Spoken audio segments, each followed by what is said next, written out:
Anybody got any questions for Vikki while we're pausing for thought?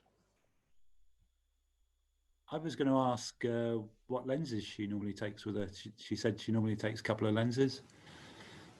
I do, yes. So it depends on which camera I've got, because I'm currently using two different systems. So for my Canon system, when I was running two bodies with that, the lenses I would generally use would be my Canon 16 to 35 millimeters, which is f2.8. That's been my workhorse for night images for years and years. And then I've got a 14 millimeter Samyang. That's a cheaper alternative, but brilliant on the star tracker. Actually better at the edges than even the Canon, even though it's a fraction of the cost. I'm also now shooting with Sony. So that's become my primary night image camera. And the reason for that is it's lighter. It's got some, well, actually I could talk forever about why I went for Sony, but the one that I use in particular for that is the 18 millimeter Batiste lens. So again, that's f2.8. I just really enjoy the clarity that you get with that. I've also got a 12 to 24 millimeter, but that's an f4. So that actually has taken some brilliant pictures. But generally, it'll be my 18 millimeter Batiste on the Sony and my 16 to 35 on the Canon. Thanks. What do you have? Oh, I've got a Canon, but it's a crop sensor. So yeah, probably not going to get quite as nice images as you've got. But. You'd be surprised. I mean, that when I first started taking them, I had a crop sensor too, but you can get wide angle lenses for those. But no, I mean, I think people assume you have to have a full frame and a really wide aperture. I've got some really nice images from my 24 to 70 millimeter that I used on my old Nikon that was a crop sensor. So you'd be surprised. And actually, the closer in ones, which is more commonly what you'll get with a crop sensor, the detail that comes out can be really nice. Okay, you don't get that big vista, but actually you get a lot of the core details. So there's pros and cons with whatever option you go down. Yeah. But don't shy away from taking a photo because you don't have the right kit. I'm up for it. Don't worry. Vikki, do you ever go and camp out so that you're in position for a couple of nights at all? Or do you tend to go out on the night and then back in? I just think it gives you more opportunities to experience it in the different conditions. Definitely. If you're there for a couple of nights. I was in Egg recently, actually, the Isle of Egg, and I ended up spending 5 days there, just wanting to be there and have the whole time to do it. I do like camping. I think I may have mentioned, or maybe I was telling someone else, on the North Coast 500 this summer, I planned the whole circuit around where we were going to camp to be able to do what I wanted to maximise the chances. What I'd like to do is to start doing mountain camping, because the potential to do. But it's one of those things that I've got some gal pals and we go out together, because finding other people that are willing to do the things that you want to do for a night shot isn't easy. And I'm not goat-like, so I'm not kind of fast like my husband is, and he doesn't have the patience with me to potentially go and do that. So my gal pals are unfortunately not UK based, so I need to find some other people with which I can go out and do some camping. Oh, I spent 2 or 3 nights camping out on the cliff tops of Egg, actually. So that's really one of my favourite locations, actually. Oh, fabulous! Yeah, no, Egg has become my all-time place in Scotland. Mine too. Okay. Anybody got any other questions, or shall we let Vikki continue? May I ask a question, Vikki? Thanks very much for the presentation. Really good to hear. The planning I find incredibly frustrating. I remember having a discussion with Doug, and he says, "Does Scotland ever get clear skies?" Because I've set up so many things and they don't work out. So I was really intrigued about these notifications. This location, low wind, and say 20% cloud or whatever. So do you do that on Starcaster, or do you use that on Windy Premium? That's Windy. Yeah, no, that's Windy. So that's one. So for example, I got an alert, I think it was either today or yesterday, I'm trying to remember where it is. I think it could have been Glencoe on Saturday. It was saying there was going to be, you know, and you're like, yeah, well, I can't go, so that's fine. But it is great because it just keeps, you know, keeps it alive for you for those last minute places in case you're not constantly checking. Because Eamon, you and I have both planned to go out and do some stuff before in Glencoe, haven't we? And it just hasn't. The weather has not played ball. So yeah, I would definitely encourage I'll that. have to look at how I get those notifications, but that'd be great. Thank you very much. No problem.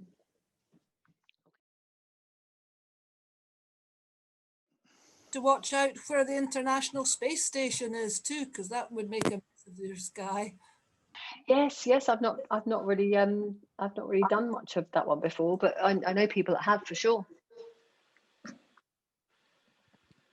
Vikki, do you think you mentioned about having been on a tour? Do you think you gain much more by going on a tour? I mean, when I go off to do things, I just tend to go by myself, and sometimes you do feel a little bit vulnerable in the middle of nowhere by yourself doing some of these shots, you know, some of the aurora stuff as well. But do you think you gain much more by going on a tour?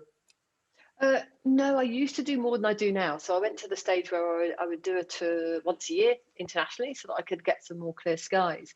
But I'm generally there not, I don't learn anything photographically, but it's almost having a guide for that area, or you're going out in numbers. And I don't think it's just the fact that I'm a female. I think it's that safety net.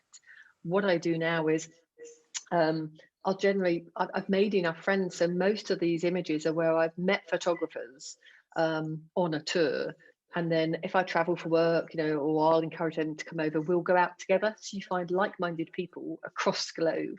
I just need a few more in the UK, but no, I tend to go with friends now. I do have one in 2022 in terms of I'm planning to go to Namibia. So I'm really keen to do Namibia, and that's not somewhere I would travel on my own. So I'm signing up for a photographic tour for that one. Okay, thank you very much. Vikki, the ongoing conversation is on about the lens warmer.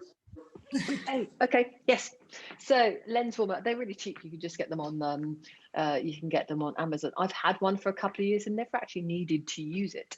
But in this instance, I hacked back to the body, picked up and came back, and all it is it's like a collar that goes around the outside of your lens. You do need to attach it to a battery, so you have to find a way of affixing that to your tripod, and it just slowly heats up the lens so that it doesn't have the condensation problem. But I've had it for years, and this is the first time I've actually needed it. But sod's law was I didn't have it in my bag when I needed it most. Okay, I've got one question. Do you ever use low-level lighting, or have you tried it? I have tried it a little bit. So I love light painting because, you know, that could be quite fun. It's quite experimental. The low-level lighting, I've not invested in really expensive stuff. I've tried some, actually at my mother's was the place that I tried it first. It is quite amazing because you barely need any light. It doesn't look like you can see anything, but the difference in terms of being able to illuminate your foreground subject is quite wonderful. I've not experimented enough with it in the UK, I have to say. Weather seems to stop me. Have you? So you've obviously tried some of it. No, I've not. I just listened to some podcasters. I can't remember somewhere I was listening to, and on Amazon actually you can find some quite cheap LED lights that are you can obviously select the strength of it as well. They're the sort that I've got. Yeah. I'm fortunate enough that quite a few of my friends are pros. So when I go out shooting with them, I see what they do. They have really expensive kit. They've rarely ever used it because normally we get what we need to without it. But there have been some times that I've seen them used in really good effect. And in particular, they were good. I had a friend using them in Iceland on the Diamond Ice Beach at night. If you use them near the icebergs, actually, you know, I did take advantage of using his kit then. So that was the one time that I think it was transformational. I can kind of imagine using them for just controlling the direction of the light. So instead of being a kind of flat light, because sometimes you can get quite a flat light on the foreground. What I noticed when it's coming from obviously the sky.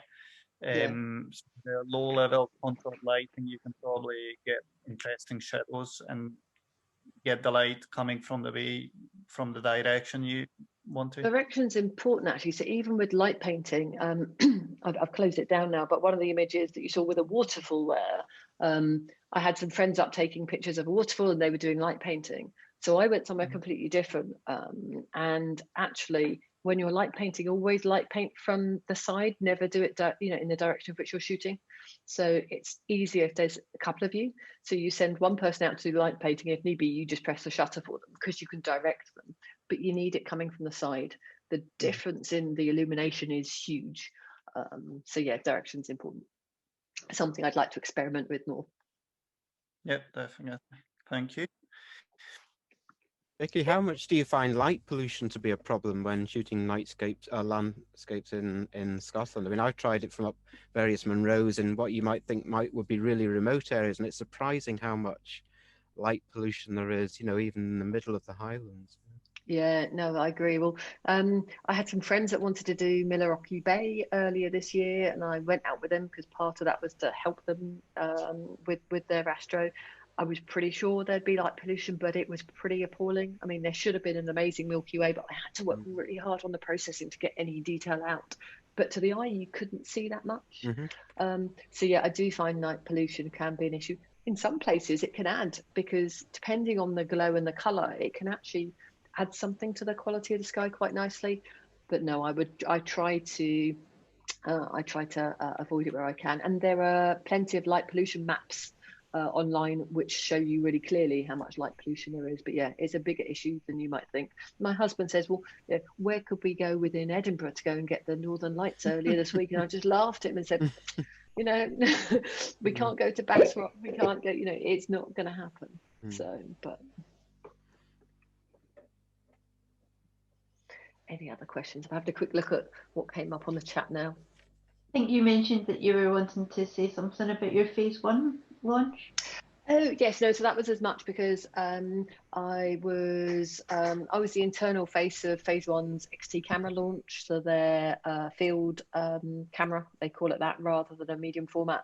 So it was more a case of so I was their target market. So I went over to they flew me to Copenhagen. I got grilled. I had to do some presentations. I got grilled by all of their sales reps because I am supposedly their perfect customer for their medium format camera, which is phenomenal.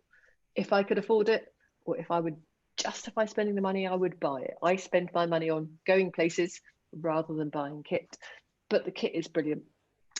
So effectively, it was more a case of if anyone is interested in something like a medium format camera, I have some really good connections there, so I'm more than happy to make an introduction. They had offered previously. I think I emailed someone. I was still a member of the club when it happened. They're happy to come and do a presentation to EPS. So if anyone's interested, we could probably arrange for you to get your hands on one. But be warned, they are eye-wateringly expensive. You get what you pay for. They are brilliant. I ended up going for a Sony instead, but that's just me. Hi Vikki, it's Stuart here from Copenhagen.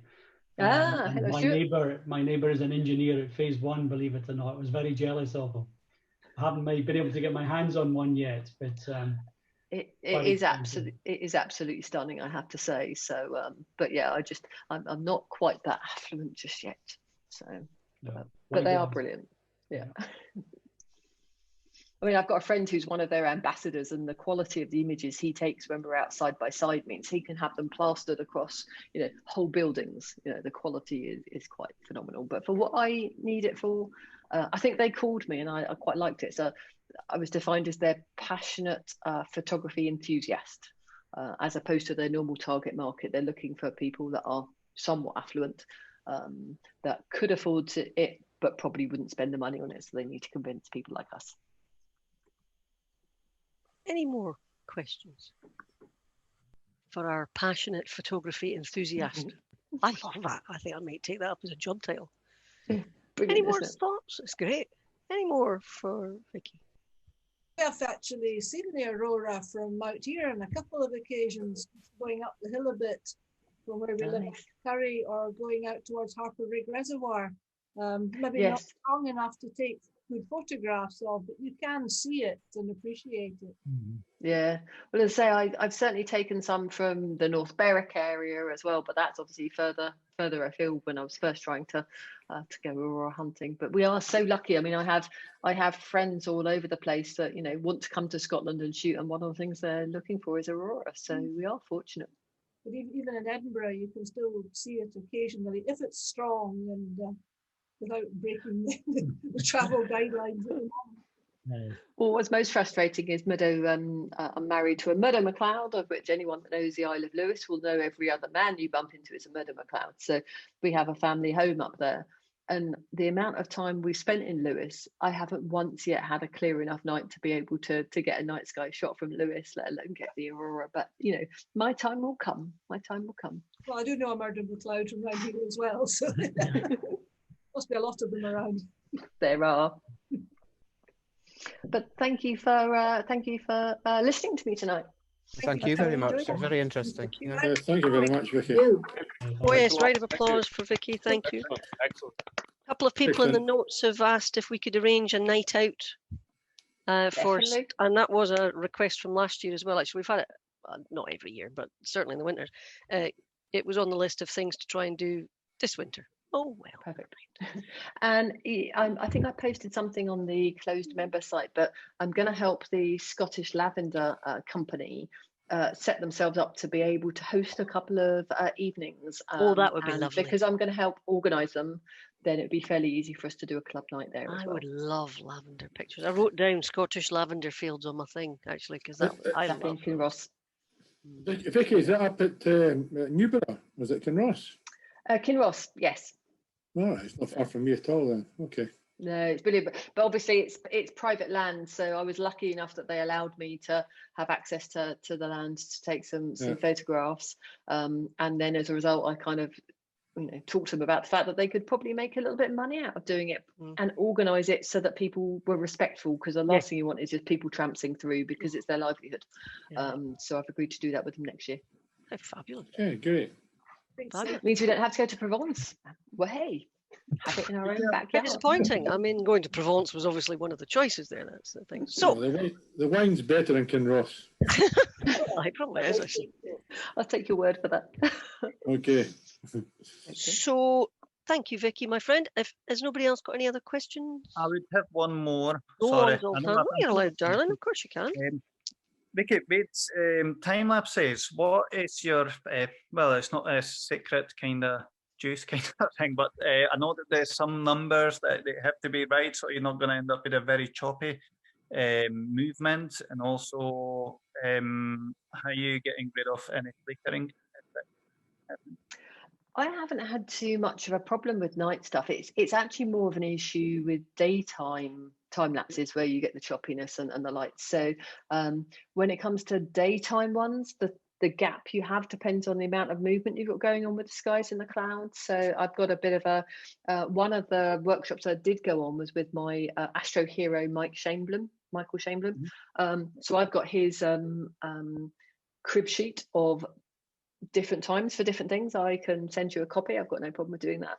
But for the nighttime ones, I'd literally just have them on back to back, whatever your normal exposure is. Photoshop is actually really, really good for most of what you want to do there.